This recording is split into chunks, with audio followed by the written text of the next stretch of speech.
Hello viewers, welcome back to my YouTube channel Ankita's রান্নাবাটি। আমি অঙ্কিতা আবার চলে এসেছি তোমাদের কাছে এই সপ্তাহের একটা স্পেশাল রেসিপি নিয়ে। এখন চলছে তালের সিজন, তাই তালের কিছু একটা না বানালে ঠিক ভালো লাগে না।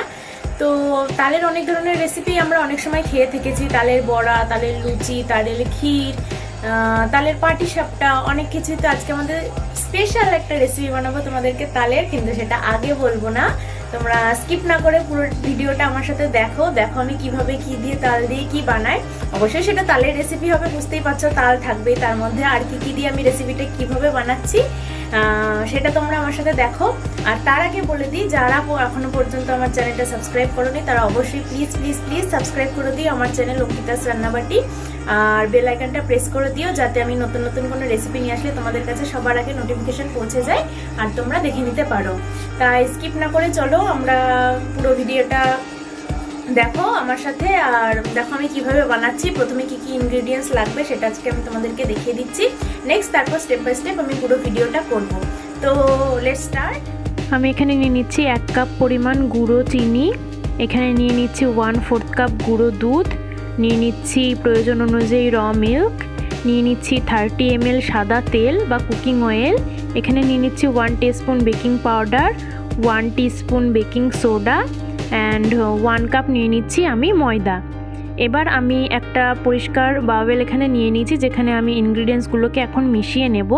তো সবার প্রথমে ইনগ্রিডিয়েন্টসগুলোকে আমি ছেঁকে নেব, তার জন্য চেলে নেওয়ার জন্য আমি এখানে একটা ছাঁকনি নিয়েছি। আর এখানে যে ড্রাই ইনগ্রিডিয়েন্টসগুলো আছে তার মধ্যে আমি এখানে প্রথমে 1 কাপ পরিমাণ ময়দা নিলাম। এবার ময়দাটাকে আমি ভালোভাবে এরকম নেড়ে চেড়ে এটাকে আমি প্রথমে চেলে নিচ্ছি।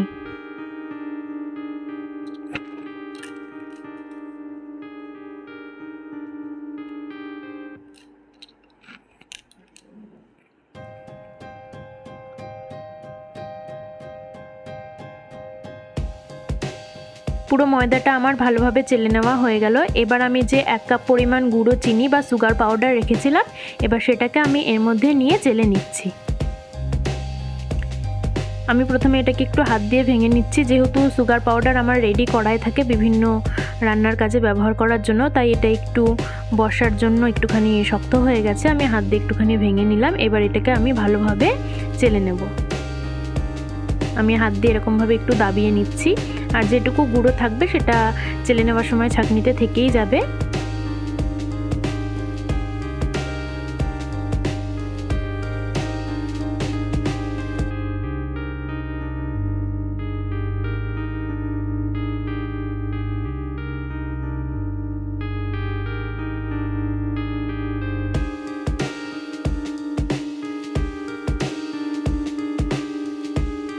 ব্যাস, আমার সুগার পাউডারটাই মোটামুটি ভালোভাবে চেলে নেওয়া হয়ে গেল।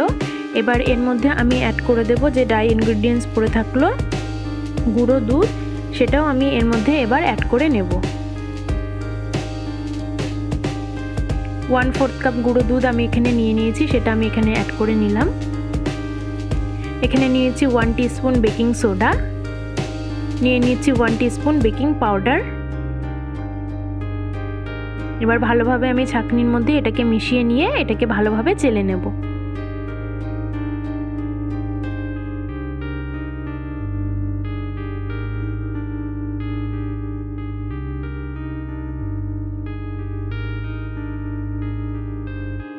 পুরো মিশ্রণটাকে আমি ভালোভাবে চেলে নিলাম। যেটুকু দানাদার অংশ ছিল হাত দিয়ে এইভাবে চেপে নিলাম, তাই যেটুকু পড়ে থাকলো সেটা আমি এর মধ্যে আর অ্যাড করব না।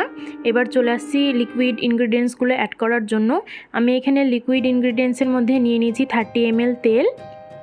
এটা মেজারমেন্ট কাপে আমি নিয়েছি 30 ml মেপে 1 কাপ ময়দার জন্য। তো আমি সেই তেলটা আমি এর মধ্যে ব্যবহার করে নিলাম, পুরোটা দিয়ে দিলাম। এরপরে যেহেতু আজকে আমরা বানাতে চলছি তাল স্পেশাল রেসিপি, তাই এখানে আমি তালের পাল্প নিয়ে নিয়েছি ভালোভাবে। এটাকে আগে আমি জ্বালিয়ে নিয়েছি, আপনারা চাইলে এটাকে কাঁচাও রাখতে পারেন, তাতে কোনো অসুবিধা নেই। আমি এটাকে সামান্য একটুখানি চিনি দিয়ে জ্বালিয়ে নিয়েছি, যাতে তিতো ভাবটা না থেকে যায় তালের মধ্যে। এবার সেই তালটা আমি এখানে দিয়ে দিলাম। আমি এখানে 1 কাপ পরিমাণ তাল ব্যবহার করেছি। 1 কাপ ময়দার জন্য 1 কাপ পরিমাণ তালের পাল্প আমি এখানে নিয়েছি। আপনারা চাইলে তালের পাল্পের পরিমাণ একটুখানি কম নিয়ে এর বদলে সুজিও অ্যাড করতে পারেন, বাট যেহেতু তাল স্পেশাল রেসিপি আজকে বানাতে চলেছি তাই আমি এখানে তালের পাল্পটা আজকে ব্যবহার করেছি, সুজিটা আমি ব্যবহার করিনি।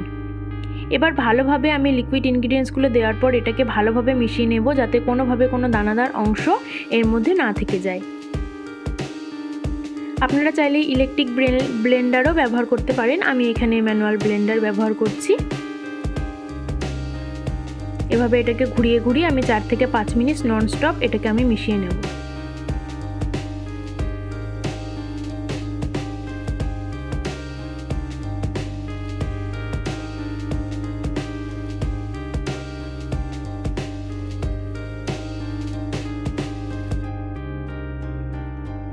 এরকম একটা থিকনেস এসেছে। তো এখানে আমি এবার দুধ অ্যাড করব। আমি তার জন্য এখানে র মিল্ক নিয়েছিলাম। আমি প্রথমে 1/4 কাপ দুধ, আমার এটা মেজারমেন্ট চামচের হাফ কাপ চামচ, এবং সেটারও আমি অর্ধেক করে 1/4 কাপ মিল্ক আমি অ্যাড করলাম।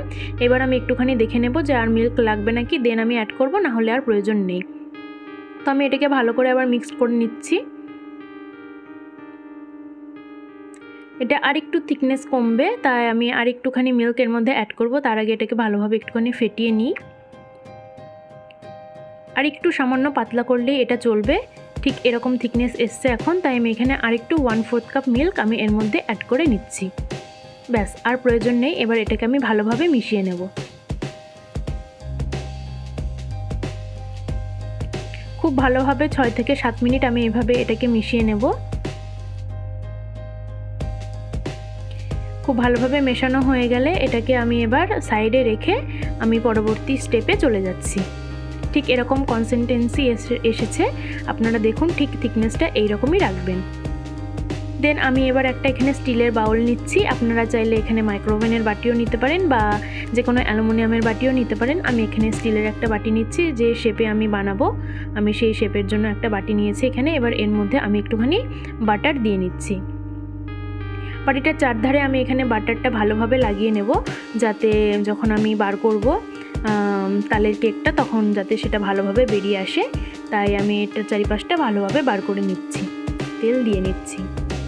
আপনারা চাইলে এর পরিবর্তে যে কোনো কুকিং অয়েল ব্যবহার করতে পারেন, রিফাইন্ড অয়েল অবশ্যই হতে হবে, কিংবা বাটারও ব্যবহার করতে পারেন, বা যে কোনো একটা কাগজ বা পেপার আপনারা চাইলে এইখানে তেল লাগিয়ে নিয়ে সেটার উপর দিয়ে নিতে পারেন, সেটাতেও অনেক সুবিধা হয়। তবে কেকটা রেডি হয়ে গেলে নিজের থেকে উঠে চলে আসে বলে আমি অত কাগজ আর দিই না, এরকমভাবে জাস্ট একটু বাটার গলিয়ে নিয়ে এরকমভাবে দিয়ে নিই, তাহলেই হয়ে যায়। এবার যে আমি পাল্পটা রেডি করেছিলাম পুরোটা, সেই ব্যাটারটা আমি এর মধ্যে এবার দিয়ে দিচ্ছি কেকের জন্য। পুরোটা এর মধ্যে ভালোভাবে ঢেলে দিচ্ছি।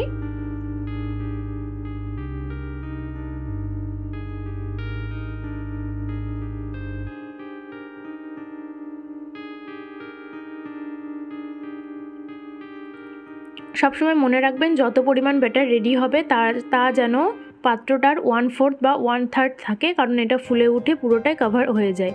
আমি পুরোটা এর মধ্যে ঢেলে নিলাম। এটার প্রায় 3 ভাগ মতো পাত্রটা এখনও খালি আছে, সুতরাং সেটা ফুলে উঠতে কেকটার কোনোই অসুবিধা হবে না। দেন আমি এটাকে এবার একটু ড্যাপ করে নিচ্ছি, যাতে এর মধ্যে কোনো বাবল থাকলে সেটা বেরিয়ে আসে। এরপর আমি প্রিহিটে বসিয়ে দিয়েছিলাম একটা কড়াই, যেটাকে আমি 5 মিনিট প্রিহিট করে নিয়েছি 400 ওয়াটে। এবার এর মধ্যে আমি একটা থালা মতো দিয়ে আমি এর উপরে ডবল বয়লারে বসিয়ে দিলাম কেকটাকে। এবার এটাকে আমি 40 মিনিটের জন্য কোনো রকম নাড়াচাড়া, আর এই কড়াইয়ের মুখে যে একটা ছিদ্র আছে সেটাকেও আমি এটাকে এভাবে আটকে দিলাম। তো এটাকে আমি 40 মিনিটের জন্য এবার মিডিয়াম ফ্লেমে রেখে দেবো, কোনোভাবে যেন বাষ্প বাইরে না বেরিয়ে আসে। 40 মিনিট পর ফিরে আসলাম, দেখুন কত সুন্দর কেকটা আমার ফুলে উঠেছে। প্রায় আমি 1/4 পর্যন্ত পাত্রটা খালি রেখেছিলাম, আর সেটা প্রায় 1 ভাগ বাদ দিয়ে 4 ভাগের মধ্যে 3 ভাগ পর্যন্ত ফুলে উঠেছে। আর আমি একটা টুথপিক এর মধ্যে ঢুকিয়ে দিয়ে দেখলাম যে এটা টুথপিকের গায়ে কোনোভাবে কেক লেগে নেই, সুতরাং এটা একদম রেডি হয়ে গেছে। তো আজকে রেসিপিটা যদি ভালো লেগে থাকে প্লিজ সকলের সঙ্গে শেয়ার করো, আর নিজেরাও করে খেয়ে আমাকে কমেন্টে জানিও তোমাদের কেমন লাগলো।